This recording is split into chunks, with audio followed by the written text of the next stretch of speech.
या कुंदेन्दु तुषारहार धवला या शुभ्र वस्त्राविता या वीणा वरदंड मंडितकरा या श्वेत Padmavati. I, Dr. Smriti Thakur, would like to welcome you all on behalf of Sardar Patel University in today's talk on the topic of role of skill and vocational development in National Educational Policy 2020.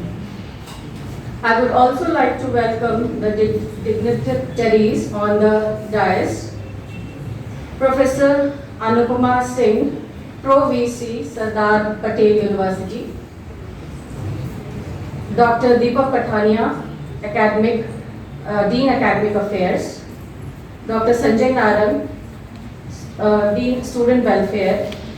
And above all, our expert for today's occasion, Professor Lalit Kumar Awasthi ji, Director NIT Uttarakhand. Now, I humbly request Dr. Deepak Pathania ji to kindly present the bouquet to our expert, Professor Lalit Awasthi ji.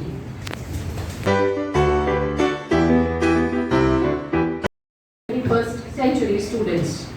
According to the policy, by 2025, at least 50% of learners through the school and higher education shall have exposure to vocational education, for which a clear action plan with target and timelines are to be developed. The policy aims to overcome the social status hierarchy associated with vocational education and integration of vocational education into mainstream education in all education institutes in phased manner. Beginning with the vocational exposure at earlier ages in middle and secondary school, quality vocational education will be integrated smoothly into the school and higher education. Every child will learn at least one vocation and is exposed to several more. This would lead to emphasize the dignity of labor and importance of various vocations involving Indian arts and artisanship. By 2025, at least 50% of the learners through the school and higher education system shall have exposure to the educational vocation. Vocational education will be integrated in the education offering of all secondary school in the phased manner over the next decade. The development of vocational capacity will go around hand in hand with the development of academic and other capacities. To achieve this objective, secondary school will have to collaborate with the Industrial Training Institute, ITIs, polytechnics, local industries, etc. Skill lab will also be set up and created in schools in a hub and spoke model, which will allow other schools to use the facility. Higher education will offer vocational education either on their own or on the partnership with the industry and other. Instead of introduction, now I would like to call upon. It is really a matter of immense pleasure for us who accept our request to be a guest of the day for delivering a lecture on the technical educations for the students of university such like us, university like us, and how we can introduce the vocational as well as skill courses in the curricula for the effective implementation of the education policy. So I welcome on behalf of this university Professor Awasthi ji, who after a lot of pre-assignment, he accepted our request and he is with us for a day. I would like to welcome also the Pro-Chancellor of the University, Professor Anupama, who have meeting with the DC, but he accepted our request and postponed the meeting with the DC after this program. So I welcome you, madam. I would like to welcome our deans, Dr. Sanjay Narang, Head of Department, Dr. Madam Jyoti Gupta. He is also Dean of the Life Sciences, our faculty member, our students. So really, so he is again interested to sign MOU with us with this university and NIT Uttarakhand. So he is always supportive. How we utilize the resources which is given by us or exposed to us by Professor Awasthi, it depends upon us. So how our faculty plan to take the benefit of the ideas or the exposure which is available with us. So we have to think of it. Earlier in the last month, we have also signed a MOU with Professor Ladda. He is the director of this distance education at Delhi. So they are exposing us to the program which is online available with them. So in due course of the time, these all the courses will be available to you through MOOCs, and you will get the benefit for these courses online from your home, from this university. And we are also planning to introduce about one to two courses in each semester through this MOOCs from Swayamprabha platform.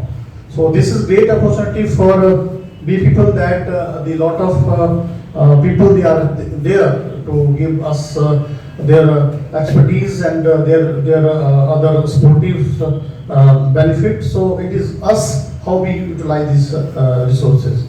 So again, on the code of the heart, I once again welcome you all and thank you very much, sir. Thank you, Athanya sir. Now I would like to call upon our worthy Pro Vice Chancellor, Professor Anupama Singh, to kindly present Lalit Apostiti, getting felicitated by our Pro Vice Chancellor, Professor Anupama Singh, for the Patel University. Thank you very much, ma'am.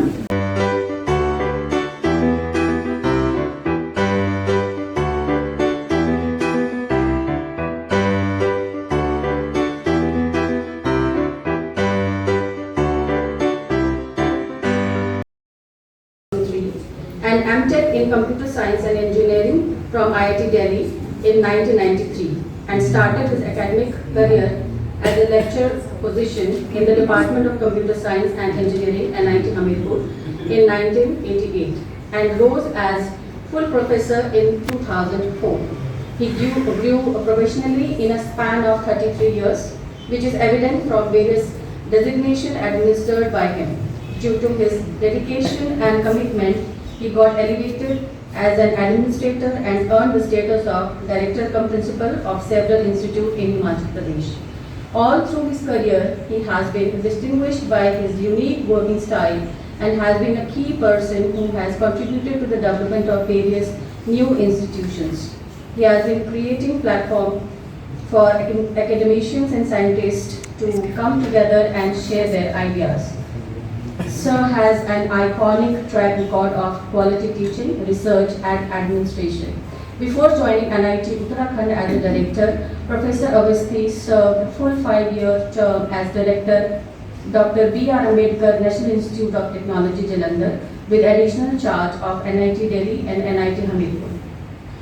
He also has a keen interest in quality assurance and outcome-based teaching and research. As a professor and head of Department of Computer Science and Engineering in IIT Hamirpur from 2002 to 2008, Sir has contributed through effective teaching at UG and PG levels. Best Faculty Award in 2007 shows his dedication and commitment towards teaching and learning. His research interest includes mobile distributed systems, fault tolerance, sensor networks, P2P networks, network security. He has handled 6 projects related to research development and consultancy and has more than 225 research publications to his credit in international journals and conferences of repute. He has filed more than 14 patents and has 3 designed to his credit. One of the patents filed by him has been commercialized also. An inspiring academician and mentor of research, he is guiding 8 scholars currently and produced 14 doctorates. He has attended many national and international conferences, both in country and abroad. He has visited University of California, Berkeley, USA, Stanford University, USA, University of Technology, Sydney, University of Lawrence, Italy, etc. To comprehend, he is an asset to wherever he is placed, with extraordinary skill of handling resources in any critical scenario. Professor Awasthi's work is recognized with many awards and honors. He is a recipient of Director of the Year Award given by the Imperial Society of Innovative Engineers India in the year 2020. A huge round of applause for Dr. Ravi. I kindly invite you on the dais for the lecture, sir. Good morning and greetings from NIT Uttarakhand. Professor Anupama, the Pro-Vice Chancellor of the University, Professor Pathania, Professor Sanjay, Professor Jyoti, faculty colleagues and dear students. It's my privilege to be here and talk on new education policy and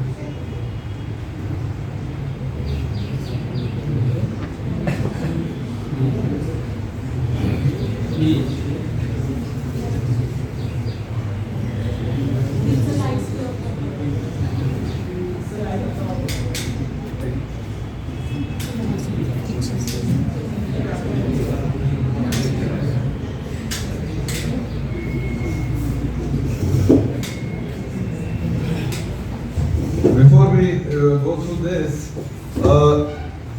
what was the genesis for having another education policy? How do we start it and what is the main focus why we go for new education policy? So as you know, India has been the pioneer in education system. So we were the Vishwa Guru at some times. We were having so many universities in the country and suddenly then we saw that that system has gone and we are having demographic advantage of having being the youngest population in the world. Still, we are not able to perform. So the main focus was that there lies a lot many things to be done with the education system. As we grow up, we saw that vertically we were having either you go to commerce or to medical or to non-medical, and that was the rigid bifurcation of education system. So you might be in the same system as on date also, because once you have taken a discipline, if you are a engineer, probably you cannot take any course in medical sciences. If you are in commerce, probably you are not encouraged to take any other discipline otherwise. So the basic nature of a student is he may be interested in commerce as well as computer science. He may be interested in artificial intelligence, he may be interested in new technologies, and similarly a person who is doing computer science may be very interested in political science and things like that. So in a rigid system which we are having, it was not allowed that we cannot go from here to there and we cannot have multidisciplinary approach for education. So the focus was that we come up with a new education system wherein we can allow that the student can take any courses from other streams as well. So as Dr. Pathania has just told, we have a MOU with NIT Hamirpur. So I would like that it should be actualized and the student studying in this university, they should be able to take courses of their interest being run by NIT Hamirpur. Maybe it is artificial intelligence, machine learning or any other course you want or you may be interested in. Those courses should be allowed. So there is a whole process of thinking going on in the country, how to implement this education policy.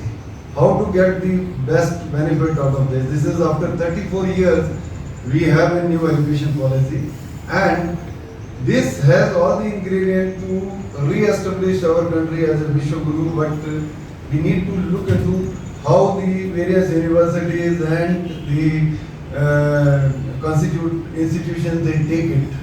As has been said earlier, there is a thought going on that student be allowed online courses. Now in engineering institutions also, we allow 20 to 40% online courses in a degree. So these courses are given through a proper method. There is a SWAYAM portal where these courses are available. You might be aware of these courses or not, but you can also enroll into those courses and you can take these courses from there.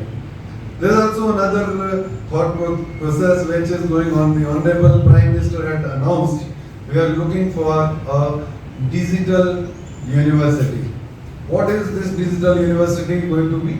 Still, lot of discussions are going on. I attended one program where vice chancellors of various universities and directors from IITs, NITs all together were discussing what will be the possible structure of this university, whether it will exist, it will have some campus, whether the degrees will be technical, non-technical, or it will be mixed, whether the university will be one single central entity or it will work as a hub and spoke model, that there are many institutions that are affiliated and then through those these courses are given.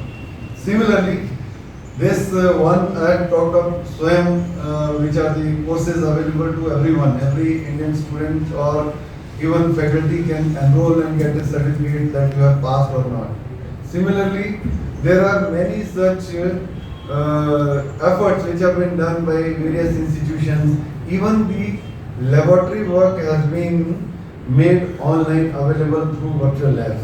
So many efforts are being done in different directions, but for a student, it is how do I take the advantage of this new education policy? What I can do? The thing is that we need to look into how the skill-oriented courses can be embedded with the traditional BA, MA, BCom courses, so that the students which are coming out, they become suitable. So we talk of usually the multidisciplinary holistic approach. The second is multiple entry, multiple exit. So there in multiple entry, multiple exit, you will be allowed to exit from a program provided you have done certain credits. So we follow credit system here in the university. Yes. So credits are nothing but they are the weightage given to an individual course, maybe 3 credits, 4 credits. So similarly, a degree program will be, if it is 3 years and you are asked to do 5 courses of 3 credits, so 15 into 3. So 45 credits will be one typical program, small program.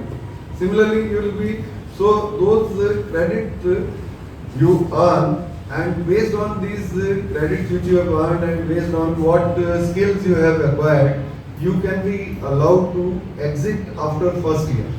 I will not take much time, but you can look at these slides later on also. Dr. Bhadania have these slides available.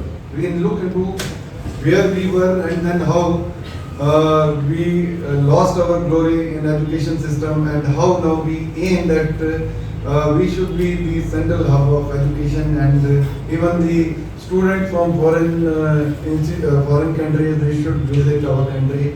We are excelling in all dimensions and looking for the quality as well as holistic development of the students.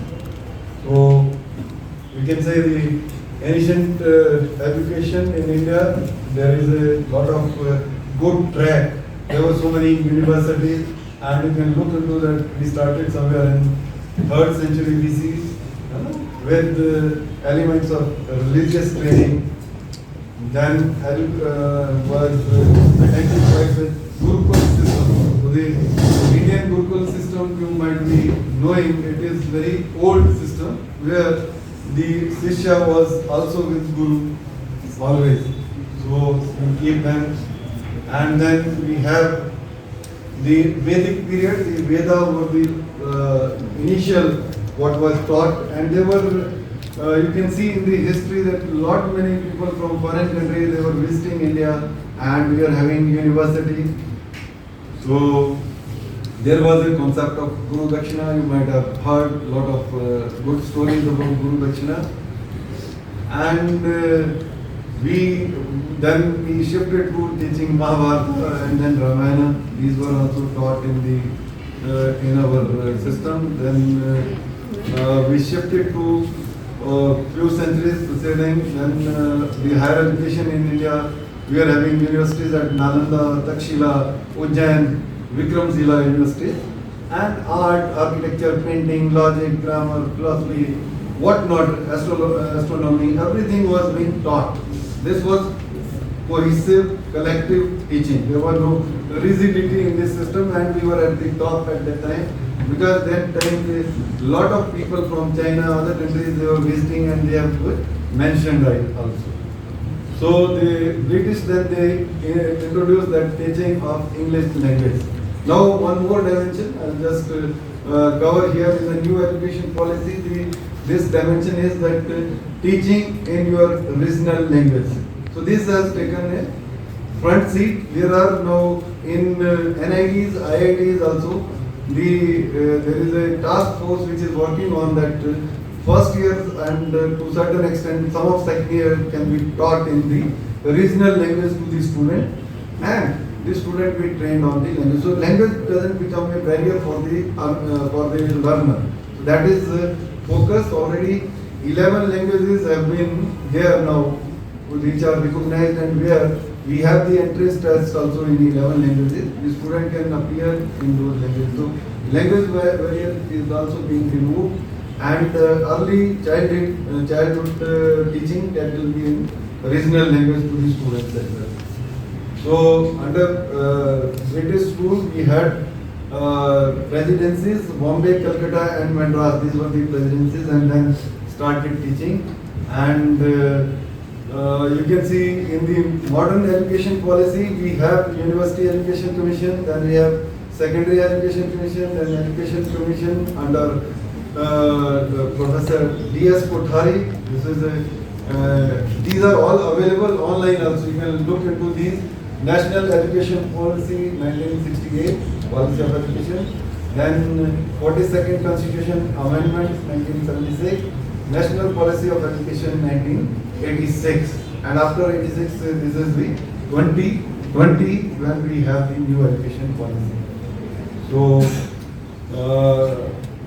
school curricula was imbued with the doing things of inclusiveness, national pride. Many things are there. Many thoughts have gone into previous education policies also. We will not say that they are bad, but they were not taken in the true spirit and they were not implemented. So best is that we need to sensitize, we need to make people aware and make the universities and the institutions aware of what best can be taken out of this new education policy. These are the various commissions, how they have given the input. And in 86 we had the new education policy. The Operation Blackboard that aimed to improve the human and physical resources available in primary school. Many steps have been taken. So sitting in this room, we cannot see after independence what has gone into the making this education system. Many efforts have been done so that we are looking at the education system as on date. But many things have to be done, and so that we can achieve the genesis of this new education policy. Then this is a status report. There are so many students, still they are not able to make it to the schools or higher education. So the aim is that we should be able to make maximum out of it and allow the students to come to higher education and link it with the vocational training of the students. These reports say that among 4 and 5 year old who were admitted 4-piece puzzle and 6 to 8, how many students could solve these puzzles? You can see the ability of these students. So this is the committee constitution in 2020. This committee report came as new education policy. So universalization of early childhood care education, National Mission on Foundation Literacy and Numeracy. These were the fundamentals of this education. 5+3+3+4 curriculum. Curriculum to integrate 21st century skills, mathematical thinking and scientific temper. no rigid separation between art, science and between the curricular and extracurricular. This has been the major output of this education policy. Then major reform, the new national curriculum framework for early child care and medium of instruction till at least the grade 5 and preferably till grade 8 and beyond in home language, mother tongue of the or the regional language of the student. And 360-degree holistic progress card of the child. Then the salient feature is that 50% gross enrollment ratio by 2035. So you can see that not even 50% of the student kids are getting education as on date. So we need to strive for this, and there are holistic multidisciplinary education, multiple entry exit, UG program of 3 and 4 years, PG program of 1 and 2 years, integrated 5-year bachelor program, MPhil to be discontinued, credit transfer and academic bank of credit. This is what I was telling you, that you can earn credit from different organizations and the degree and diploma can be given to you. Research intensive, teaching intensive universities and model multidisciplinary education and research universities having more than 25,000 students. This is the aim.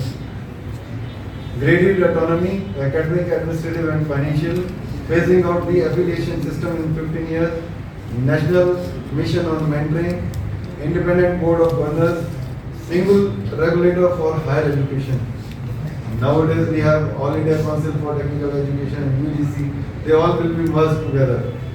Online self-disclosure and common norms for public and private higher education institution, then public investment in education sector, National Research Foundation, internationalization of education. We want to attract more people from outside the country, integration of vocational teacher and professional education, setting up of new quality higher education institution, stand alone higher education institution without university affiliation.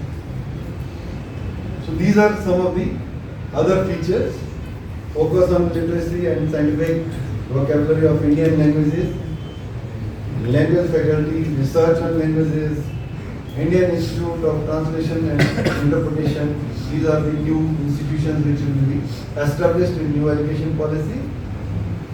Use of technology, we can look for online teaching learning and then using these PowerPoint presentations, using the student to teach practical online and then ask them to go and perform in the lab.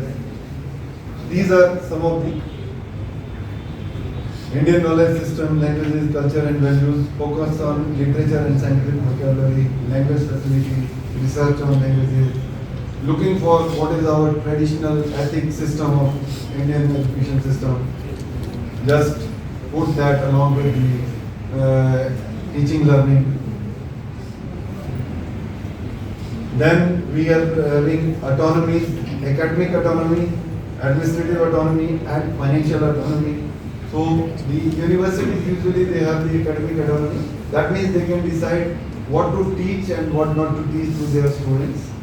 And similarly the administrative and financial autonomy, they are how you can distribute the power related to administration and financial. Whether the head of department is given powers or not. So these are some slides have been based on NIT experience. So I have told that already it is there. So in the university also you have the academic autonomy. You can look into which courses can be taught and you can think of that along with the normal courses. The students they can also do some technical certificate courses or diplomas. You can embed them in the your Senate and then they can be given to the students. Then UG program can be 3 years and 4 years. I think this university can also work on that we can have one additional vocational year where the student can take some courses. Similarly in PG programs also we can integrate Already we are working in NIT system that we can, if a student enter in bachelor, which is 4 years, and then into MTech, which is 2 years, PhD, which is roughly 3 to 4 years, then in a typical full program, he will be spending 4 plus 2 plus 4 roughly, so 10 years. So we are working on that, allowing them to join PG at early stage, can reduce it to maybe 7 years, 8 years, depending upon the capacity of the student. So integrated programs, like you might be having here BCom and MCom. So instead of taking 5 years, the student can complete in 4 years and all those things can be done. And they can take additional courses. These are the some of the select features which NITs have done. I think these universities will come up. There is a concept of minor degree, that if you are doing commerce, are you allowed to take 3-4 online courses or 5-6 online courses and given a minor degree in particular discipline? Maybe you do for some commerce or some other science subject, you can get a minor in that. So those kind of multidisciplinary combinations are allowed. These are some of the slides with the NIT system, where we have the administrative, academic, financial autonomy. So this is the main point, holistic multidisciplinary approach. So the student be allowed to take maximum courses across multiple disciplines, not restricted to what he or she has enrolled. This is main focus of new education policy.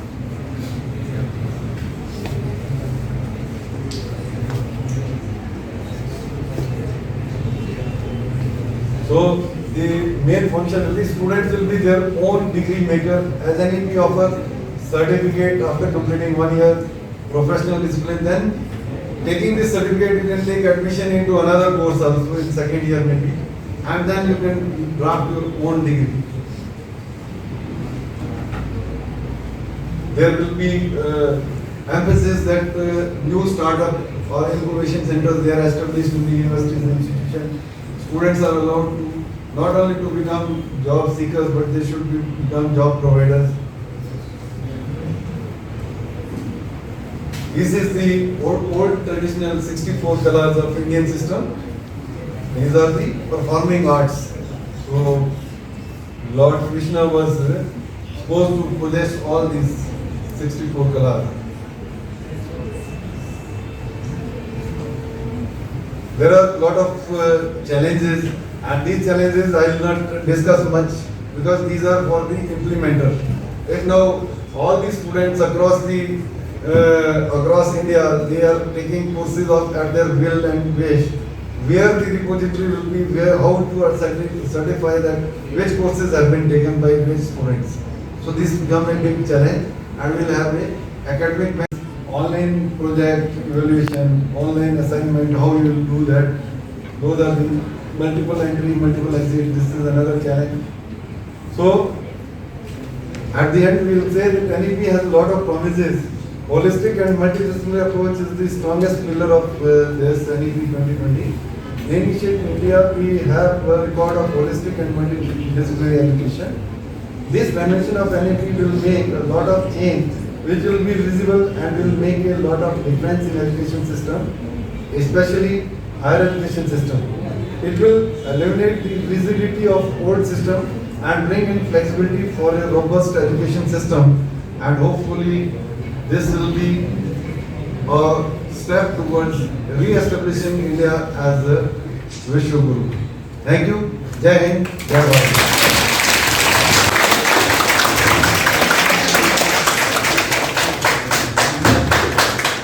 You have very well put that we used to be a hub of knowledge with a university like Nalanda and Takshila. But now we have sort of lulled in the education dissemination system, which is cohesive and collective. And for reviving this ancestral views towards knowledge, and it has been started after 34 years. Sir, you have also explained very well the salient features of NEP for the holistic development of the students. And as far as ma'am Koeli was there, stress management जो है वो एक बहुत अच्छा एक Peshal course हो सकता है, हर यूनिवर्सिटी को टेकअप करना चाहिए. And as far as my view is concerned, teacher should live by example.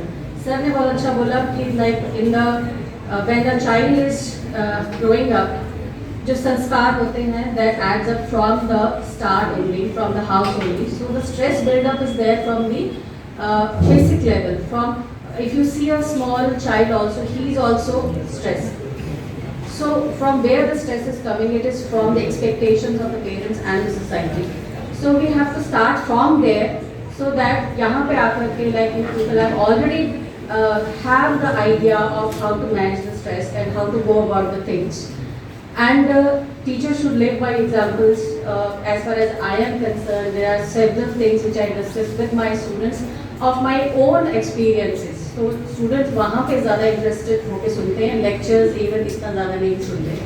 सो वहाँ पे बच्चे काफ़ी इन्फ्लुएंस होते हैं अगर टीचर खुद अपने एक्सपीरियंसेस बताए बच्चों को. और humbly request worthy Professor Anupama Singh, Pro Vice Chancellor Sardar Patel University, for addressing the gathering to put forth the views on this topic.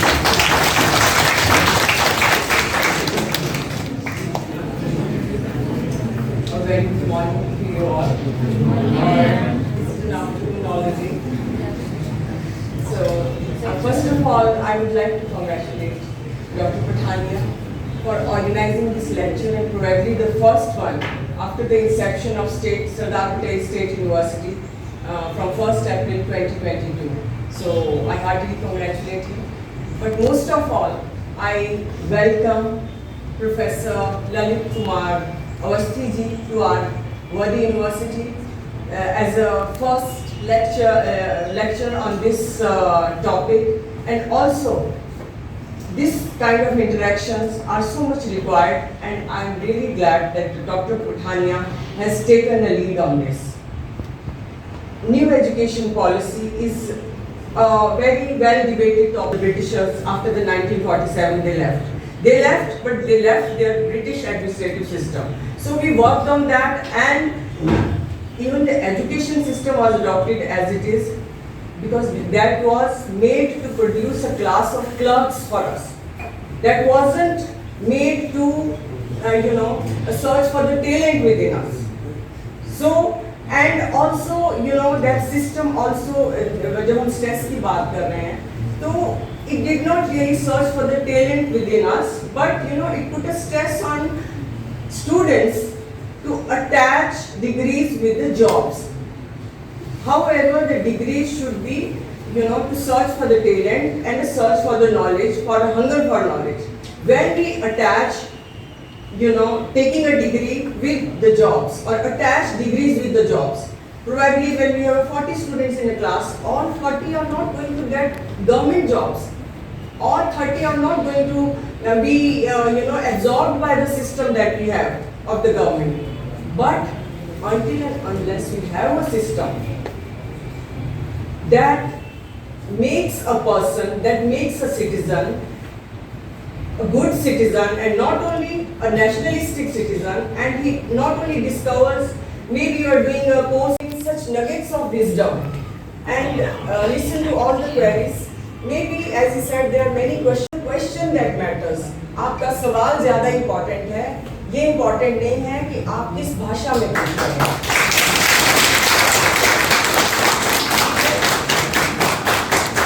Because I know there is a dichotomy of English and Hindi in our system, जो एक education पुराने education system का part है. This dichotomy has been looked into within the NEP, National New Education Policy. So these issues are also being addressed. जैसे हम सोचते हैं ना, कि हम सोचते हैं हिंदी में है, फिर उसको माइंड में ट्रांसलेट करते हैं, फिर हम उसको क्वेश्चन बना के आपके सामने रखते हैं. ये बैरियर्स अब टूटने चाहिए. अब मेरा थोड़ा सा फ्लुएंसी इंग्लिश पे इसलिए भी है कि हम भी थोड़ा पब्लिक स्कूल से आए हैं, तो थोड़ा अब्रॉड का थोड़ा हमारा एक्सपीरियंस है, तो I am little fluent in English. But I do not say that English is the only way of communication in the universities or in the PG courses. I do not discourage students asking questions in Hindi or talking about in Hindi or maybe in your local language. But what matters is that your thinking process should go on and you should keep on asking questions to your teachers, to your peers, to everybody around. And this tradition of seminars and having conferences, I would request Professor Pathania to have such seminars within our campus every Saturday, maybe or once in 15 days that we should have such seminars where a lecture from the students is required. So their inhibitions are broken. And also they get to discuss about topics other than their own subjects. And they get knowledgeable about it and they learn about it. And also I would also request Professor Pathania to have seminars and conferences. We should start with this kind of a tradition of various disciplines and invite professors and teachers from other universities to interact with our students and present their work. So with these words, I once again thank Professor Awasthi, Dr. Pathania and all the deans and all faculties for being here organizing this lecture. Thank you very much. Ma'am, for your word of wisdom and very well summing up the discussion. And the question of questioning is important, is very aptly put. Thank you so much, ma'am. Now I would like to call upon Dr. Sanjay Naram for the vote of thanks.